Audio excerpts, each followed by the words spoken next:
Hello, bachcho. Let's see this question. This question says a hybrid DNA molecule having 15 N15 heavy isotope of nitrogen in one strand, N14 in other, was allowed to replicate in a medium containing N14 only. After 4 generation, how many DNA molecule will have hybrid DNA?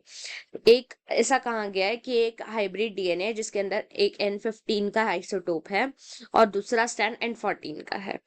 इसको अगर N14 के medium में grow कर दिया जाए तो 4 generation के बाद हाइब्रिड डीएनए कितने बचेंगे? Option A 1, option B 2, option C 15, option D 0. So the key concept for this question is semi conservation of DNA. Semi conservative nature होता है डीएनए का, सेमी कंजर्वेटिव डीएनए। तो सेमी कंजर्वेटिव नेचर होना मतलब क्या होता है डीएनए का? डीएनए जब भी रेप्लिकेट करता है तब वो एक ओल्ड स्ट्रैंड बनाता है आधा, और आधा वो न्यूली सिंथेसिस स्ट्रैंड बनाता है अकॉर्डिंग टू इट्स जहां पे वो मीडियम में जिस ग्रो हो रहा है। सो ये सेमी कंजर्वेशन सिंपली डीएनए का है। तो आधा जो बनेगा वो बनेगा उसका मीडियम, और आधा जो होगा वो होगा स्टार्टिंग वाला डीएनए। सिंपल इतना ही है। सो जो फर्स्ट जनरेशन होगा, फर्स्ट जनरेशन में एक हाइब्रिड आइसोटोप उन्होंने कहा है जिसके अंदर N15 एंड N14 है।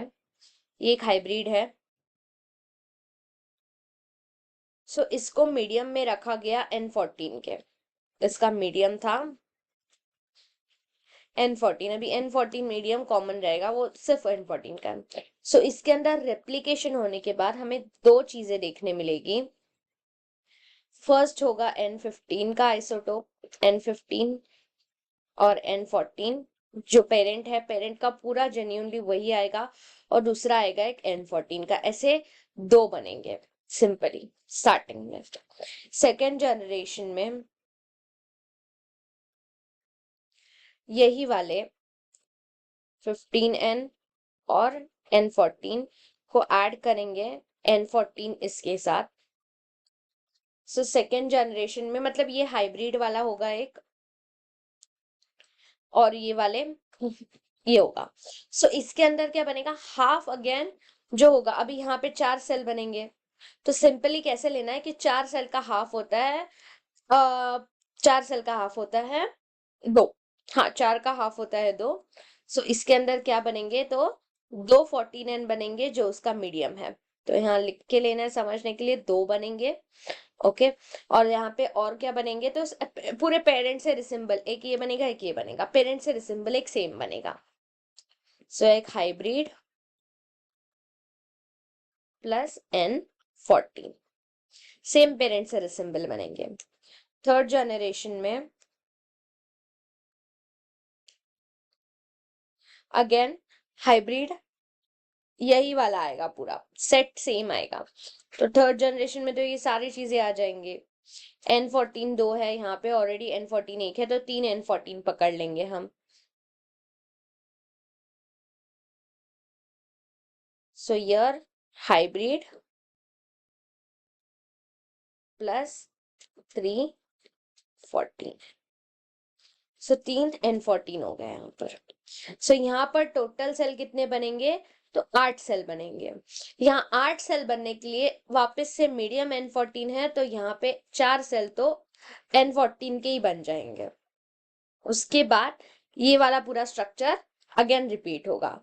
ये 4 बच गए, 3 वाले नाइट्रोजन, 14 वाले और एक हाइब्रिड। सो हाइब्रिड प्लस 3 14 N14। अब लास्ट 4th जनरेशन यहाँ पे पूछा गया है। 4th जनरेशन में अगेन ये सेम चीज पूरी रिपीट होगी। यहाँ पे ऑलरेडी 4 है और 3 है, ये ऐड कर लेंगे तो बेटर रहेगा। सो दिस वे ऑलरेडी ये 4 बन चुके हैं और 3। सो हाइब्रिड वापस एक ही बच रहा है, और यहाँ पे 4 + 3 7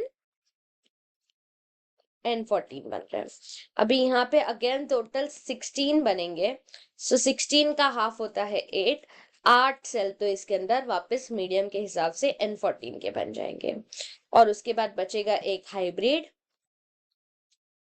प्लस इसके अंदर 7 वाले, ये 7 49।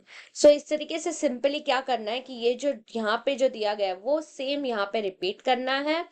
हाफ में वो हाफ ही होगा उसका, और हाफ एक नया ऐड करना है जो सिंपली उसका मीडियम दिया गया है। सो यहाँ पे उन लोगों ने पूछा है कि हाइब्रिड कितने होंगे लास्ट में, फोर्थ जनरेशन में, मतलब इस वाले जनरेशन में हाइब्रिड कितने होंगे, तो हाइब्रिड यहाँ पे सिर्फ एक ही बचा हुआ है। सो इतने जनरेशन होने के बाद सिर्फ एक हाइब्रिड बचा है। So our final answer is option A 1। Hope you understand it well. Best of luck.